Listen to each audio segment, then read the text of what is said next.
لله نحمده ونستعينه ونستغفره ونؤمن به ونتوكل عليه ونعوذ بالله من شرور أنفسنا ومن سيئات أعمالنا من يهده الله فلا مضل له ومن يضلل فلا هادي له ونشهد أن لا إله إلا الله وحده لا شريك له ونشهد أن سيدنا وسندنا وحبيبنا وحبيب ربنا وطبيبنا وطبيب قلوبنا ومولانا محمدا عبده ورسوله الذي أرسل إلى الناس كافة بشيرا ونذيرا وداعيا إلى الله بإذنه وسراجا منيرا فقد قال الله تعالى في كلامه المجيد وفي فرقانه الحميد أعوذ بالله من الشيطان الرجيم بسم الله الرحمن الرحيم يا أيها الذين آمنوا إذا نودي للصلاة من يوم الجمعة فاسعوا إلى ذكر الله وذروا البيع ذلكم خير لكم إن كنتم تعلمون وقال الله تعالى يصلح لكم أعمالكم ويغفر لكم ذنوبكم والله غفور رحيم وقال النبي عليه الصلاة والسلام من صلى خلف الإمام قرعة فإن قرعة الإمام له قرعة أو كما قال النبي عليه الصلاة والسلام وقال النبي عليه الصلاة والسلام من أحب سنتي فقد أحبني ومن أحبني كان معي في الجنة أو كما قال النبي عليه الصلاة والسلام اللهم صل على محمد وعلى آل محمد كما صليت على إبراهيم وعلى آل إبراهيم إنك حميد مجيد إن الله وملائكته يصلون على النبي يا أيها الذين آمنوا صلوا عليه وسلموا تسليما اللهم صل على سيدنا مولانا محمد وعلى آل سيدنا مولانا اللهم صل على سيدنا مولانا محمد وعلى آل سيدنا مولانا इस ज़माने में मुअज़्ज़ज़ थे आमिल कुरान होकर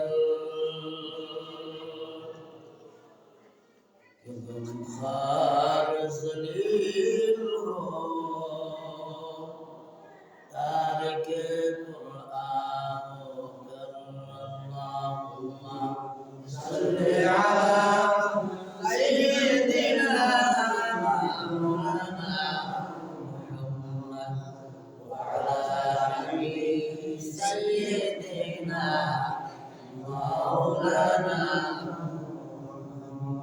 رحم مسكن حوالي كعبة بلے میرے مدفن دیار مدینہ بلغنا بکماله کشف الدجى بجماله حسنت جميع خصاله صلوا عليه بلغ العلا بكماله كشف الدجى بجماله حسنت جميع خصاله صلوا عليه خلق ما أشرفهم يا دل مهرباني أمة محمدي وهم فقد تري کرم ہے بلغ العلا بکماله کشف الدجى بجماله حسنت جميع خصاله صلوا عليه اللهم صل وسلم وبارك عليه الحمد لله الله পাকের দরবারে শুকর যে আমাদেরকে পবিত্র জুমার দিনে মসজিদে আসার বসার নামাজ পড়ার সুযোগ এনায়েত করেছেন এই জন্য শুকরিয়া আদায় করি আলহামদুলিল্লাহ। আমরা অনেক কিছুই জানি না, না জানার কারণে ওর গুনাহ করে থাকি। এই সমস্ত অজ্ঞতার কারণে ইহুদি এবং খ্রিস্টানরা জাহালাতের মধ্যে পড়ে তারা ধ্বংস হয়েছে। আল্লাহ তাবারক ওয়া তাআলা পবিত্র কালামুল্লাহ শরীফের মধ্যে সূরাতুল জুমার মধ্যে আলোচনা করেছেন। গত সপ্তাহে যে আয়াত পড়ছি এই সপ্তাহে আয়াতও নাই, বিষয় না, তাহলে জানা দরকার। না জানার কারণে অনেকে অনেক সমালোচনা করে, কারণ 12-14 বছর পরে তো সার্টিফিকেটটা দেয়। যেমন আমার পর্যন্ত সার্টিফিকেটটা দিই, এই সার্টিফিকেটটা অর্জন করতে 1 বছর একটা পরীক্ষার মধ্যে 17-18 টাকা আর সারা জীবন করতে হয়। তার নাম মানে আলেম। রাসূল আলেম সম্পর্কে হাদিস বর্ণনা করেছেন। قال النبي عليه الصلاة والسلام قل عالما أو متعلما أو محبا أو مستمعا أو محبا أو خامسا فلا خامسا فتهلك أو كما قال النبي عليه الصلاة والسلام আল্লাহ নবী বলেন, তুমি সর্বপ্রথম আলেম হও, আও মুতাআল্লিমান, আলেম যদি না হইতে পারো তাহলে তুমি কি করবে? তালবুল ইলম হও, শিক্ষা অর্জন করার জন্য ছাত্র বনো। তাও যদি তোমার সম্ভব না হয়, আলেম ওলামার কথা তুমি শুনো। তাও যদি তোমার শোনা সম্ভব না হয়, সুযোগ না হয়, আলেম ওলামার সঙ্গে মহব্বত রাখো। ফালা খামিসান ফাতালি, পঞ্চম কোনো কিছু করবা না, তাহলে তুমি দুনিয়াতে ধ্বংস হয়ে যাবে। এটা কার কথা? নবীর কথা। কার কথা? নবীর কথা। জোরে বলুন, কার কথা? নবীর কথা। নবীর কথা। আল্লাহ পাক সূরাতুল জুমার মধ্যে যে কথাটা বলছেন, হে ইমানদার নরনারীগণ, জুমার দিনে দৌড়ায় আসো। যখন আজান হয়ে যাবে, ডাক দিবে, তখন দৌড়ায় আসো। ইযা নুদিয়া লিস-সালাত, নামাজের জন্য যখন তোমাকে ডাকবে,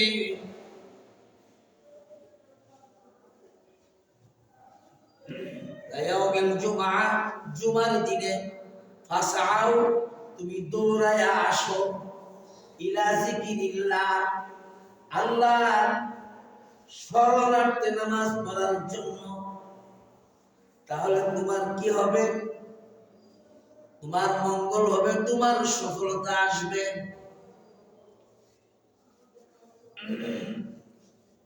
যালিকুম খায়রুল লাকুম,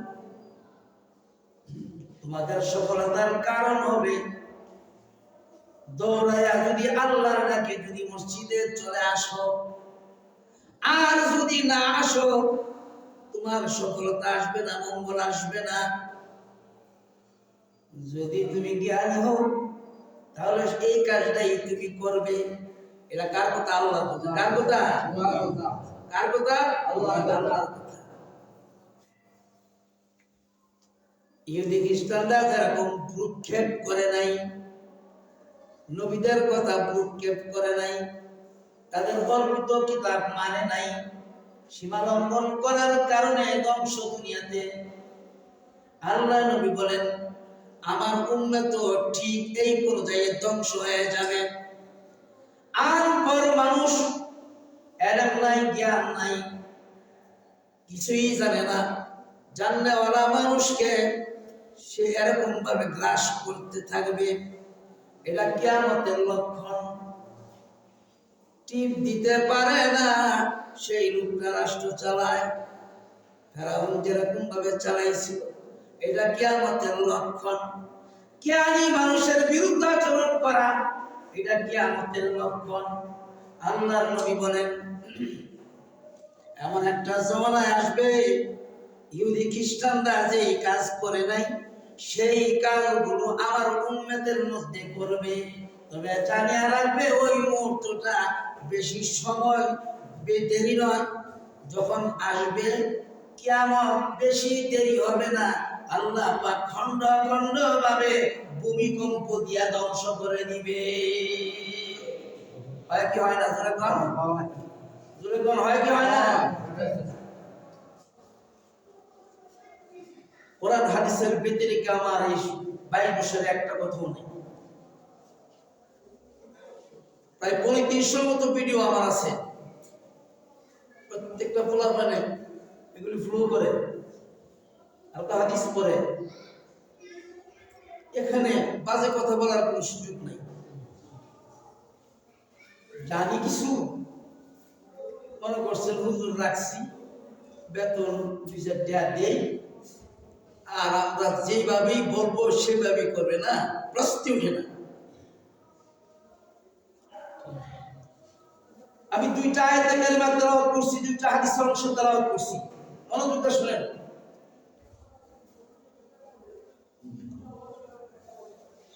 তাইলে জুমার দিনের গুরুত্বটা কেন আল্লাহ পাক নিজে বলছেন?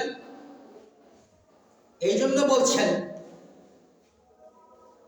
1 নম্বরের সপ্তাহ ঈদের দিন, গরিবের ঈদের দিন, ঈদের দিনে গুনাহ মাফ হয়, জুমার দিনে গুনাহ মাফ। সুবহানাল্লাহ।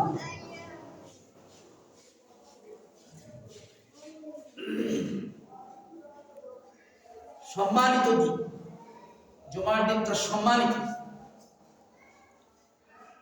আল্লাহ রাব্বুল আলামিন নবী আপনি জানায় দেন, আপনার উম্মতের বেলা যদি কাটটা গুনাহগার হয় আর জুমার দিনে ওযু গোসল কইরা মসজিদে আইসা সে তওবা করে, আল্লাহ তো জিন্দেগীর সমস্ত গুনাহ তোমার সামনে হাজির করে দিলাম, আল্লাহ তুমি মাফ করে দাও।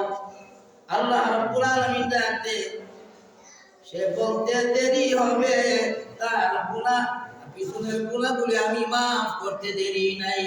সুবহানাল্লাহ।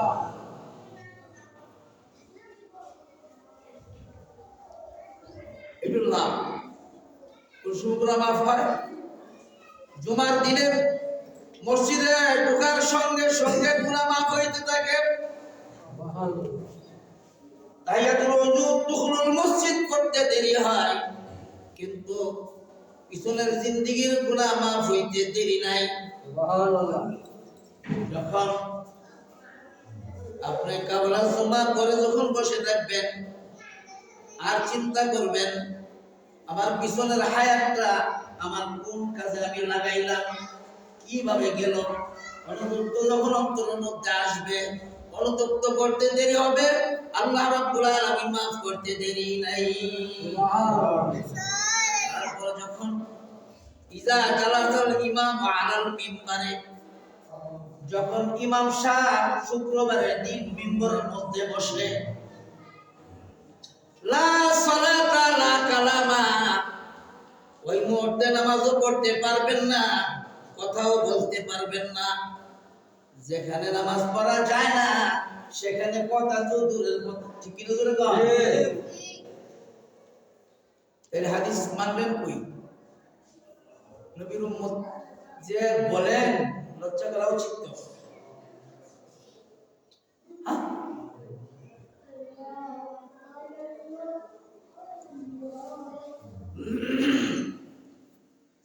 ইজা জালাসাল ইমাম আলাল মিম্বার, যখন মিম্বারের মধ্যে বসে ইমাম সাহেব জুমার দিনে,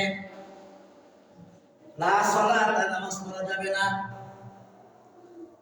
লা কালামা, কথাও বলা যাবে না। লাভটা কি হবে? ওই মুহূর্তে আল্লাহ রাব্বুল আলামিন বান্দার গুনাহ মাফ করতে থাকে। সুবহানাল্লাহ। ফেরেশতারা সাক্ষী থাকে, আল্লাহ এমক গ্রামের মানুষগুলি সহজ সরল মানুষ, মসজিদে আয়েশা বসে বসে তোমাকে স্মরণ করতেছে, আল্লাহ তাদেরকে মাফ করে দাও।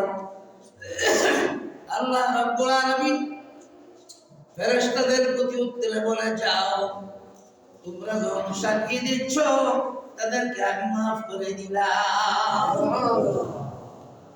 এটা মসজিদে আওয়াজ লাগবো কি না? বাড়ি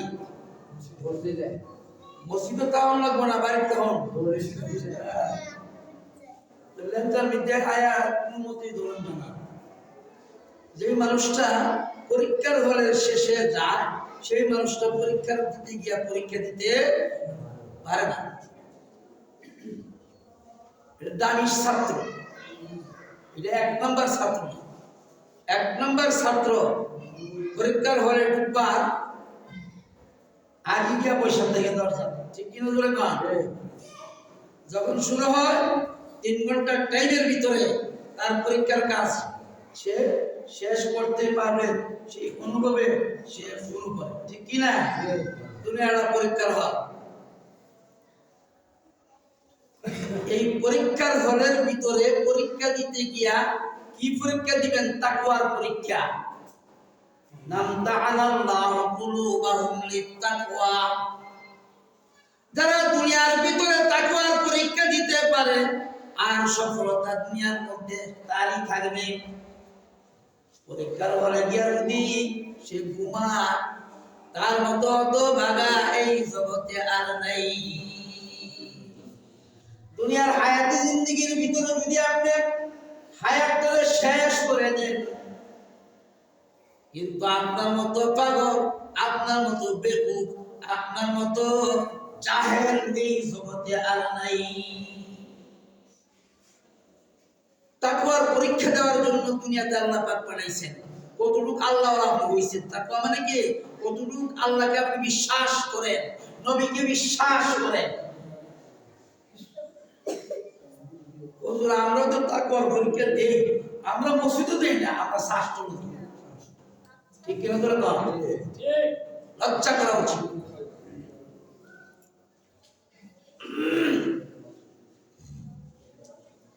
আমার পরে 300 ভিডিওর ভিতরে পরে 300 বিষয় আছে,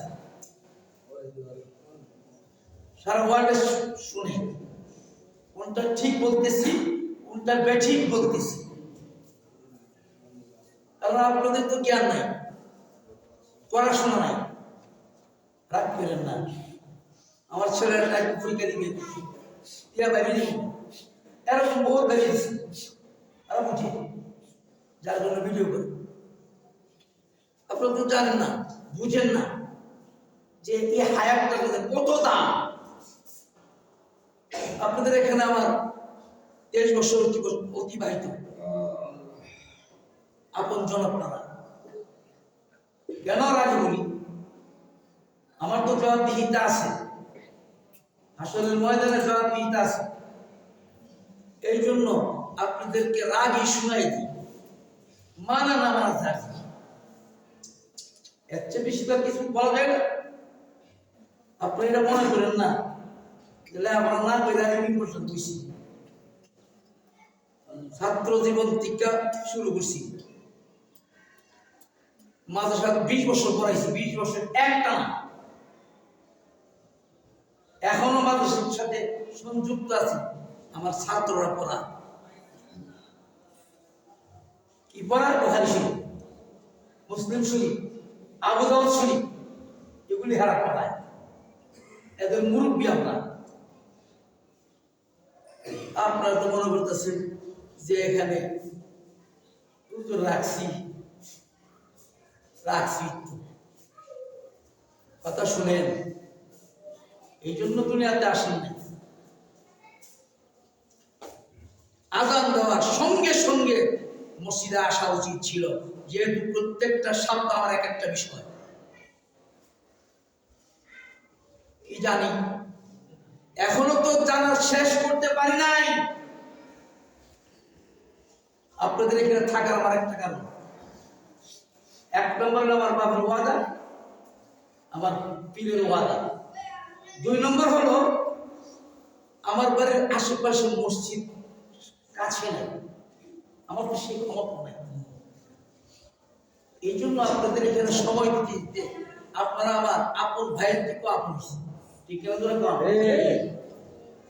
দেখেন না, বিনা কারণে কোথাও বা থাকি না, রাত্রেবেলা কোথাও থাকি না। আমার নির্দিষ্ট কিছু কাজ আছে, আর না হয় আপনারা যে কথা বলেন এটা কোনো কথা না। আসেন, আমি যে হাদিসটা পড়ছি, যখন ইমাম সাহেব কেরাত করে মনোযোগ দিয়া মুক্তাদি শোনা একান্ত জরুরি। সুবহানাল্লাহ বলেন না? রাসূল কোন কোন কেরাত কোন সময় পড়ছে, সেই যেই কেরাত গুলি যে সময় পড়ছে সেটাই সুন্নাত। সুবহানাল্লাহ বলেন।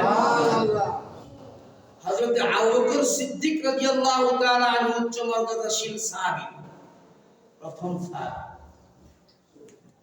আল্লাহর নবী যখন মেরাজে গেলেন, আবু বকরের বাড়িটা দেখা বলতেছে, আবু বকর কোন আমলের দ্বারা, কোন আমলের হাসা। জিবরাইল একদিন আয়েশা আবু বকর সিদ্দিক রাদিয়াল্লাহু তাআলা আনহুর কাছে বলতেছে, বলেন তো আমিরুল মুমিনিন,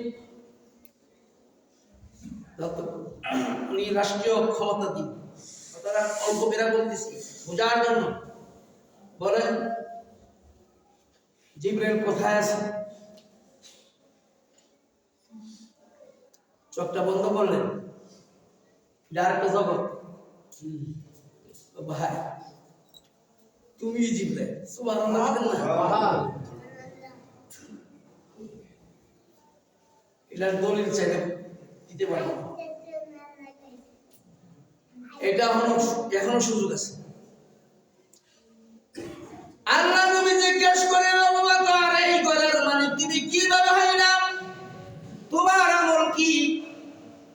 প্রতি উত্তরে বলে, ইয়া রাসূলুল্লাহ, আমি যখন নামাজ পড়ি আমি প্রতি রাকাতে আমি একটা সূরা বারবার পড়ি। সুবহানাল্লাহ বলেন না? এই সূরাটার নাম হইল সূরাতুল ইখলাস, কুল হুয়াল্লাহু সূরা। সাহাবী যদি বারবার কুল হুয়াল্লাহু সূরা পড়া জান্নাতের মালিক হইতে পারে, আর এই কুল হুয়াল্লাহু সূরা দ্বিতীয় রাকাতে পড়া এটা সুন্নাত। নবীর সুন্নাত, সাহাবায়ে কেরামের সুন্নাত। আল্লাহ নবী ইজা জুলজিলাতিল সূরা থেকে দইরা সূরা নাস পর্যন্ত ছোট্ট সূরা যেগুলি আছে সেই ছোট্ট সূরাগুলি নামাজের মধ্যে পড়তেন। তার কারণ হইল মুক্তাদিরা যাতে এই সূরাগুলির বৈশিষ্ট্য বুঝতে পারে। আল্লাহর সূরার মধ্যে আল্লাহর একত্ববাদ আছে। প্রায় সময় মাগরিবের সময় আমি ইন্না তাইয়ার সূরা মনে করি না, না জানি না পড়ি। মুসলিম শরীফের হাদিস। কেন পড়ি? আল্লাহর নবীকে এমন জিনিস দান করেছেন, জিবরাইল বলতেছে ইয়া রাসূলুল্লাহ, আপনাকে আল্লাহ পাক দান করেছেন। কি দান করেছেন? কাউসার দান করেছেন। ইন্না আ'তাইনাকাল কাউসার। কাউসার কি জিনিস? মাল কাউসার। সাহাবীরা বলতেছে ইয়া রাসূলুল্লাহ মাল কাউসার। কাউসার কি জিনিস? এটা জান্নাতের একটা নহর। ওই নহরের দুই পাশে আপনার দুইটা ফাল, ওই দুইটা ফাল হইল স্বর্ণের। তাফসীর ইবনে কাসিরের মধ্যে উল্লেখ করেন, আর ওই পারের মধ্যে অসংখ্য পেয়ালা পান করার, পানি পান করার পেয়ালা। আল্লাহর নবী গ্লাসটা পানি পান করে নাই, পেয়ালাটা পানি পান করেছেন। আর ওই পেয়ালাটা পানি পান করা হলো সুন্নতে রাসূল। সুবহানাল্লাহ। আল্লাহর নবী খাওয়া দাওয়া করেছেন মাটির মধ্যে বৈশা, এটা সুন্নত। দস্তরখান বিছায়া, সাহাবায়ে কেরাম দস্তরখান বিছায়া খাইছে, আর আমরা আরসালগা বই আবার দাবি করি নবীর উম্মত। মানিনা সুন্নাত, নবীর উম্মত দাবি করা এটা লজ্জার বিষয়। ফজরের নামাজের প্রথম রাকাতে বড় সূরা পড়া, তাও কোন কোন সূরা পড়া সুন্নাত, এটা জানা দরকার।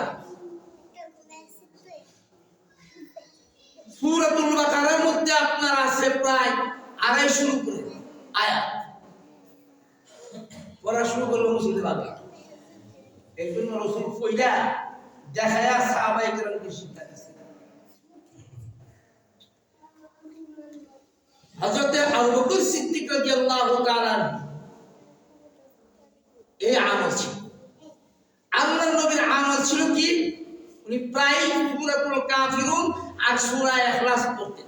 সুবহানাল্লাহ বলেন।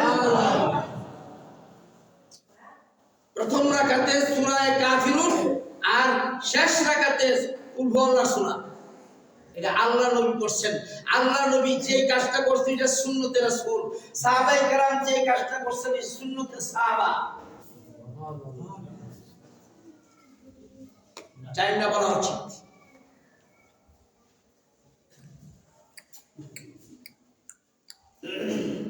তাইলে আপনি নামাজের মধ্যে কেমনে পড়বেন?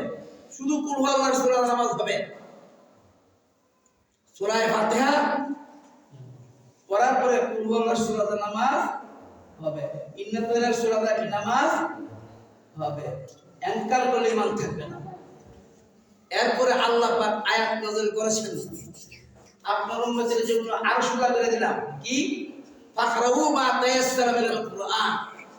নামাজের ভিতরে কোরআন শরীফের যেদিকটা ইচ্ছা ওই দিকটাই পড়তে পারবে। আপনার উম্মতের জন্য সেটা খাস।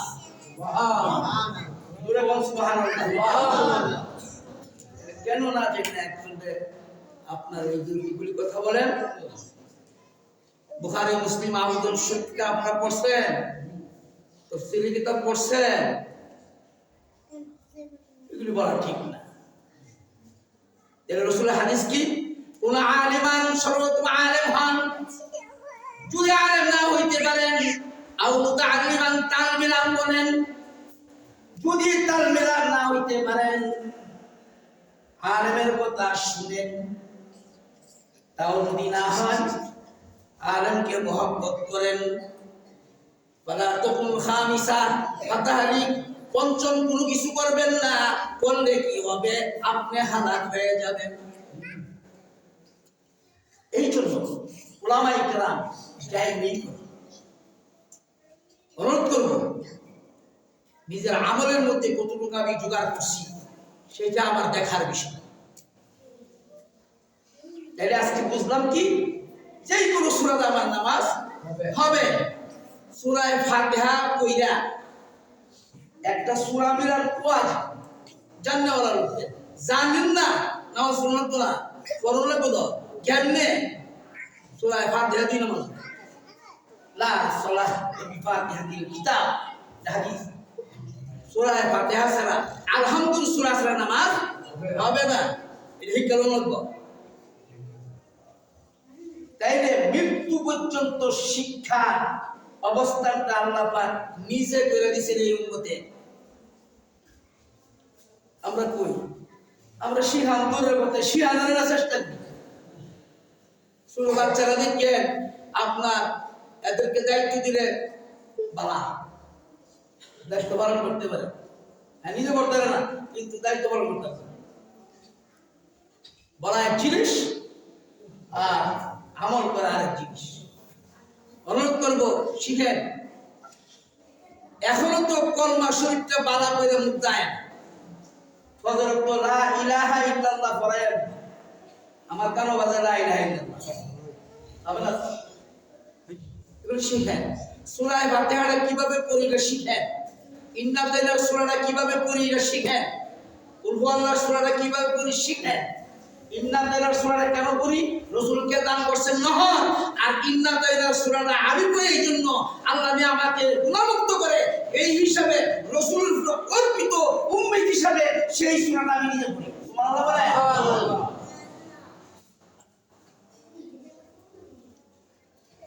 আমি গরিব কিনতে লাগাইছি কেন, 1 মিনিট এদিক সেদিক করে লয়া বললাম না। অথচ ওয়াজ মাহফিলের ভিতরে কারো ক্ষমতা নাই বলা, হাজার হাজার ওলামায়ে কেরাম। আমি অনুরোধ করব সংশোধন হোক।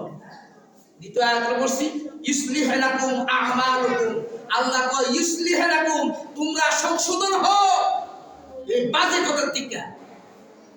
সংশোধন হয়ে লাভ কি, ইয়াগফির লাকুম, তোমাদের সব গুনাহ আমি maaf করে দেব। সুবহানাল্লাহ। ইয়াগফির লাকুম যুনুবাকুম আল্লাহু গফুরুর রহিম। আল্লাহ maaf করে নেওয়ালা এই পথ খোলা আছে। সুতরাং অন্তরটা আপনার কবরের দিকে দিয়া, পরকালের দিকে দিয়া শেখার চেষ্টা করি। আসেন তাহলে অনেকে আমাদের ইমাম সাহেব যেটা না করছে, আমরা ইমাম আযম রাহমাতুল্লাহ আলাইহি ওনার মস্তক হলো ইমাম সাহেব যখন কেরাত করবে ইমামের কেরাতই মুক্তাদির কেরাত। সুবহানাল্লাহ বলেন। قال النبي عليه الصلاة والسلام من صلى خلف الإمام فإنك رأته وقراءة الله أو كما قال النبي عليه الصلاة والسلام ইমামের কেরাতই মুক্তাদির কেরাত। সুবহানাল্লাহ বলেন। মনোযোগটা শুনতে হবে। কি আছে বাজে কথা বলবি কয়েকদিন পরে পরে যেগুলি পুরো হাদিসে নাই এগুলি বলার চেষ্টা করবেন না। যেহেতু কোরআন হাদিস যাই নেই বস্তু পড়াইছি যেহেতু কিছু লোক আছে। অনুরোধ করবো এখনো আমার শিক্ষার শেষ হতে না, যার কারণে আমরা এই আলোচনা দিই। আল্লাহ পাক আমাদের প্রত্যেককে সহি বুঝ দান করুক, সকলে বলে আমিন। আর রাসূল বলে আমিন। যখন ইমাম সাহেব আপনার মিম্বরে বসবে, যে কোনো ইমাম, লা সালাতা লা কালামা, নামাজ বলুন যেহেতু না কথা বলা যাবে না, এই আমলটা করার চেষ্টা করি। আমা আলাইনা ইল্লাল বালাগ ওয়া আখিরু দাওয়ানা আলহামদুলিল্লাহি রাব্বিল আলামিন। রাসূল করুন।